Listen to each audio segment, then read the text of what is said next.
काकडी, खीरा किंवा टरबूज यांसारख्या पिकामध्ये तुम्ही ही समस्या नक्कीच पाहिली असेल, जी म्हणजे त्याचं वाकडं होणं. बऱ्याचशा शेतकऱ्यांना, काकडी उत्पादक शेतकरी असो किंवा टरबूज उत्पादक शेतकरी असो, त्यांच्या पिकामध्ये त्यांना पिकं वाकडं होणं, पिकाला डंक मारणं, पीक सडणं अंदरून ह्या समस्या पाहायला मिळत असतात. तर या समस्या जर आपल्या पिकामध्ये झाल्या ना शेतकरी मित्रांनो, तर नक्कीच आपल्याला बाजारभाव मिळतच नाही. कारण ते पीक अंदरून पूर्णपणे खराब झालेलं असतं, त्या पिकाची क्वालिटी खराब झालेली असते आणि ते पीक वाकडं असल्या कारणामुळे ते आकर्षणाचं कारणही बनत नाही. त्याच्यामुळे त्यांना मार्केटमध्ये विकल्या जात नाही किंवा शेतकरी त्यांना पसंत करत नाही. या समस्येमुळे नक्कीच शेतकऱ्याचं आर्थिक गणित तिकडे पूर्णपणे विस्कटून जातं. म्हणून तुम्हाला ही समस्या वेळीच आटोक्यात आणणं किंवा त्याला थांबवणं महत्त्वाचं ठरतं. तर आजच्या या व्हिडिओमध्ये मी तुम्हाला सोप्या 2 ते 3 गोष्टी सांगतो, ज्या फॉलो करायच्या आहे, जेणेकरून तुमच्या पिकामध्ये या समस्या तुम्हाला थांबवता येणार आहे. तर शेतकरी मित्रांनो, व्हिडिओला नक्की शेवटपर्यंत बघा. व्हिडिओमध्ये तुम्ही फक्त 2 मिनिटं थांबा. 2 मिनिटात तुम्हाला ही समस्या मी सॉल्व्ह करून देणार आहे. तर सगळ्यात पहिला मुद्दा तुम्हाला लक्षात ठेवायचा आहे शेतकरी मित्रांनो, की पिकांचं योग्य पद्धतीने व्यवस्थापन आपल्याला करायचं आहे. ज्यावेळी तुम्ही सगळे व्यवस्थापन तर व्यवस्थित करतात, पण त्याचबरोबर तुम्हाला पिकामध्ये अशी जर कंडिशन तुम्हाला दिसत असेल ना, तर त्यावेळेस तुम्हाला कॅल्शियमचा स्प्रे करायचा आहे. सोबतल्या सोबत तुम्हाला बोरानचा स्प्रे करायचा आहे. एकंदरीत तुम्ही कॅल्शियम बोरानचा पण स्प्रे करू शकता आणि एकंदरीत चांगल्या पद्धतीने तुम्ही ह्या समस्येला सॉल्व्ह करू शकता.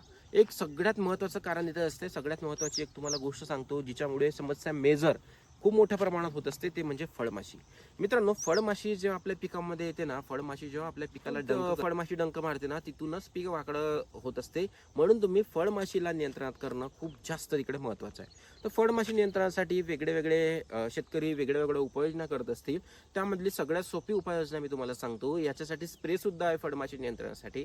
पण मी स्प्रेपेक्षा तुम्हाला सांगेल की तुम्ही फळमाशीच्या नियंत्रणासाठी एक चांगल्या कंपनीचे ट्रॅप्स लावा, जे फळमाशी नियंत्रणासाठी येत असतात. ते फळमाशीचे ट्रॅप जर तुम्ही आपल्या पिकामध्ये 10, 12, 15 असे लावले ना, जेवढे जास्त लावले तेवढे तुम्हाला चांगल्या पद्धतीनं फळमाशीवर नियंत्रण झालेलं पाहायला मिळेल. तेवढंच तुम्हाला ही समस्या कमी प्रमाणात पाहायला मिळेल. जेवढे तुम्ही जे काही माशा आहे ते पकडाल, तेवढं तुम्हाला ह्या ज्या समस्या आहे ते कमी प्रमाणात पाहायला मिळेल. आणि फळमाशी अशी आहे, जे बऱ्याचशा पिकावर डंक मारून फळ खराब करत असते. म्हणून फळमाशीला आटोक्यात आणणं खूप जास्त महत्त्वाचं आहे. त्यासाठी सगळ्यात प्रभावी उपाय आहे तो म्हणजे ट्रॅप लावणं.